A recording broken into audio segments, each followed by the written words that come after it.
Perjalanan Islam di Jawa. Islam masuk ke Jawa melalui pesisir utara Pulau Jawa.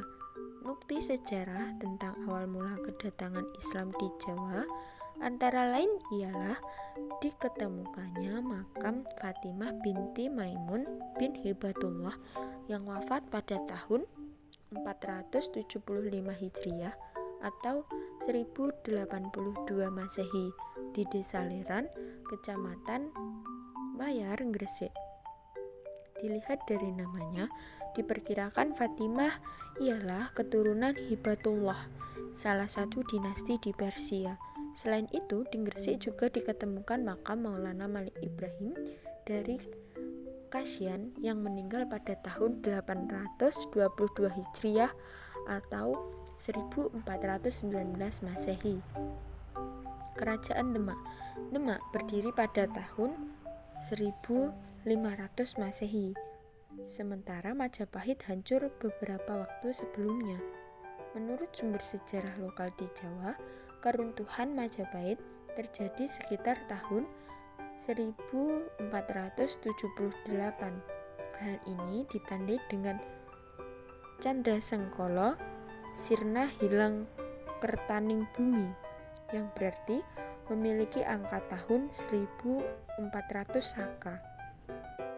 Raja pertama Kerajaan Demak adalah Raden Fatah yang bergelar Sultan Alam Akbar Al-Fatah.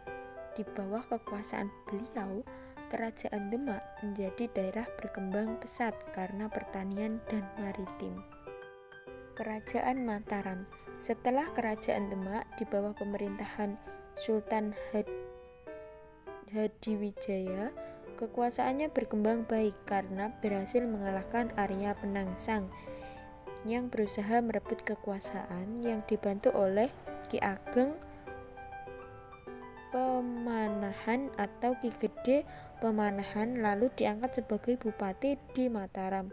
Kemudian putranya Raden Bagus Sutawijaya diangkat anak oleh Sultan Hadiwijaya, dibesarkan di istana, dipersaudarakan dengan putra mahkota yang bernama Pangeran Benowo. Mataram menjadi kerajaan agraris seperti yang dilaporkan oleh Dr. Dehan Jan Vos dan Peter Vance bahwa Jawa bagian tengah adalah daerah pertanian yang subur dengan hasil utamanya adalah beras. Hasil-hasil yang lain adalah kayu, gula, kelapa, kapas, dan hasil palawija. C. Kesultanan Banten. Kerajaan Banten berawal sekitar tahun 1526 ketika Kerajaan Demak memperluas pengaruhnya ke kawasan pesisir barat Pulau Jawa. Beberapa kawasan pelabuhan kemudian menjadikan sebagai pangkalan militer serta kawasan perdagangan. Maulana Hasanuddin atau lebih sohor dengan sebutan Fatahillah mendirikan benteng pertahanan yang dinamakan Surosuwan yang kemudian menjadi pusat pemerintahan yakni Kesultanan Banten. Selain itu, Fatahillah melanjutkan perluasan kekuasaan ke daerah penghasil lada di Lampung yang berperan dalam penyebaran Islam di kawasan tersebut. Pada abad ke-17, Banten mencapai zaman keemasan di masa pemerintahan Sultan Ageng Tirtayasa. Banten terus mengalami kemajuan. Letak Banten yang strategis mempercepat perkembangan dan kemajuan ekonomi. Namun pada akhir pemerintahan Sultan Ageng Tirtayasa timbul konflik di dalam istana itu, yaitu Sultan Ageng Tirtayasa berusaha menentang VOC yang kurang disetujui Sultan Haji sebagai raja muda, sehingga hal ini membuat raja-raja yang berkuasa berikutnya bukanlah raja yang kuat yang membawa kemunduran kerajaan Banten. D. Kesultanan Cirebon. Menurut berita Tommy Pires sekitar tahun 1513 diberitakan Cirebon sudah termasuk ke daerah Jawa. Di bawah kekuasaan Kerajaan Demak, diperkirakan kehadiran Islam di kota Cirebon. Menurut sumber lokal, Jarita Purwaka Juban Nagri. Mohon maaf, saya ulangi.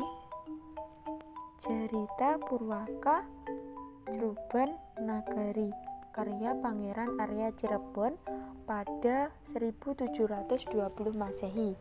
Dikatakan bahwa Syarif Hidayatullah datang ke Cirebon pada 1470 Masehi dan mengajarkan Islam di Gunung Sembung bersama-sama Haji Abdullah Iman atau Pangeran Cakrabumi.